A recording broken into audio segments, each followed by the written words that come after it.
Saint Christophoros, Christopher, Papoulakos, the righteous, commemorated January 18th. Papoulakos name. According to people, Christophoros' secular name was Christos Panayotopoulos. However, the people gave him the name Papoulako or Papoulaki. Papoulakos is the diminutive of Papouli, an affectionate way of saying elder or grandpa. As the Spartans held him in high esteem and respected him even more so, they changed Papouli to Papoulakos. He himself signed off as Christophoros, the monk, or Christophoros, the Greek preacher. Documents in the public registry and in the circulars issued then by the Holy Synod of Greece, as well as official reports, refer to him with the prevailing name given to him by the people, Papoulakos. Early life. Saint Christophoros Panayotopoulos, or Christophanagos, or Papoulakos, or Papoulakis, was born in the small village of Arbounas in Kalavrita, Greece, around 1770 to 1780. He lived moderately and measured, with 3 brothers and a sister, and he was a trader of animals. From a young age he loved to study, prayer, and monasticism. Thus later on he departed for the monastery of the Great Cave, where he was tonsured a monk. Sometime after that, he returned to his village, and outside of it he built a monastery, which he dedicated to the Panayaya. After several attempts, he managed to receive a license to become a preacher. With hard work and sacrifices, he began his tour, teaching against atheistic education across the Peloponnese. His opponents. Around that time, it was well known that the Bavarians, German Roman Catholics, wanted to continue to break down the Greek society, leaving no opposition. Their plan was enforced through education. Almost the whole educational program of the small Greek fatherland of that period was in the hands of the Roman Catholics and the Protestants. That is to say, in foreign hands. Already from 1821, the West had infiltrated the social life of the country. On the one hand, the Roman Catholics were especially interested in founding schools, thereby exploiting in this sector the absence of Greek administration, as the independent state had only just been founded. On the other hand, the Protestant missionaries were on different holy missions spreading everywhere and considered themselves as saviors of the East. All of this was contradictory to Papoulakos' Orthodox Christian teachings that were also against both globalization and alienation.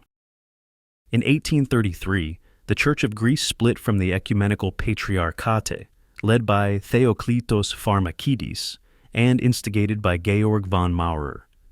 Monasticism was hunted, the Protestant missionaries worked undisturbed, and Papoulakos wanted to react dynamically.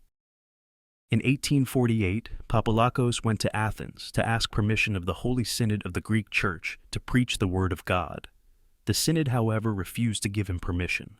In the end, in 1851, the permission was granted to Papoulakos to preach in the Peloponnese, but within the restricted areas of Arcadia, Laconia, and Messenia. He wholeheartedly fought foreign influences, Western traditions that are foreign to Orthodox Christian tradition. He criticized the heterodox, heretical monarch, who closed many monasteries and demolished Byzantine sacred churches. Because of his fiery sermons, he was persecuted, afflicted, exiled, and imprisoned. The modernizers of those times accused him of being a miscreant, a wrongdoer, a villain, or heretic. Because they were bothered by his words, the people followed the ingenuous fighter, the well-rounded preacher, the landless monk, the raso-wearing confessor. From early on, Papoulakos understood that Western theology was unorthodox and anti-orthodox. Western Roman Catholic theology wanted to bring heaven down to earth, to keep Christians in slavery, to cultivate arrogant humanistic humanism, all of which brings atheism. He decided, therefore, to teach great truths to the people while risking his life. Additionally, from the viewpoint of ecological awareness, Papoulakos would encourage the people's faith in the healing power of plants and herbs, of which there was an abundance in the areas where he preached. The Bavarokratia, Bavarian occupation, was strongly against the Orthodox clergy. They wanted to Francify everything. They were strongly resisted against by General Makridianis, Kosmas Flamiatos, the Kolivades, the Philokalikoi, the Athenite Fathers, and the fearless Papoulakos. His opponents were forced to acknowledge this, who, in hundreds of reports, would curse and swear at him in the worst language. Of course, the people whose criteria was right and fair had formed an opinion about Papoulakos' character. His life and work was quickly judged as saintly and of pure spirit. From day to day, despite the efforts of a few poisoned minds, his reputation increased as a saintly man. It reached the point where they were cutting pieces from his hard and coarsely woven robes to have as an amulet to ward away every evil from both body and soul. After this, he continued to preach his sermons despite having his license taken away, like a young Saint Cosmas Aitolos.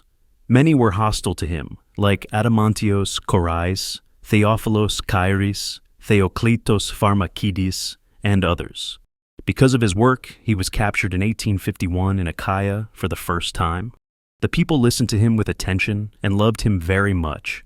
His sermons turned to divine signs and prophecies. The people followed him faithfully and were undaunted. With treachery, he was arrested in 1852 and taken to the prisons of Rio. He was then confined to the holy monastery of the prophet Elias in Santorini, and then to the holy monastery of Panakrantos in Andros. And there he did not cease his soul-profiting teachings and exhortations. Papoulakos was a simple, honest, poor, and honorable monk. He loved orthodoxy in Greece, Christ, and the truth. He followed the path of a confessor, a martyr, an ascetic, and an evangelist of souls. Therefore, the faithful people loved him and honored him as a saint. Falling asleep, he fell asleep on January 18, 1861. His memory remains vivid for his purity, authenticity, humility, and truthfulness in his life. Selfless, sacrificial, and giving personalities are necessary for our days. Sluggish, feeble, dark and troubled days like ours needs heroism, bravery, courage, and daring. Masses of people came to the mountain village to pay homage and kiss his holy head, which gives out a fragrance and is also miraculous. He was a contemporary of Saint Cosmas Aitolos, and similarly helped to revitalize the spiritual conditions of many Greeks, especially in the Peloponnese, and suffered persecution and imprisonment, which however never broke his spirit. He has been honored by many as an exemplary monastic, miracle worker, prophet, confessor of the faith, and a teacher, especially of the common people. Churches have been built in his memory in different areas throughout Greece, especially those places in which he lived and performed miracles. Masses of contemporary evidence have remained. This is either word of mouth or through writings reporting his words and prophecies and miracles as long as he lived, as well as those after his death. Saint Christophoros the Elder had prophesied many of the trials and tribulations that are going on today.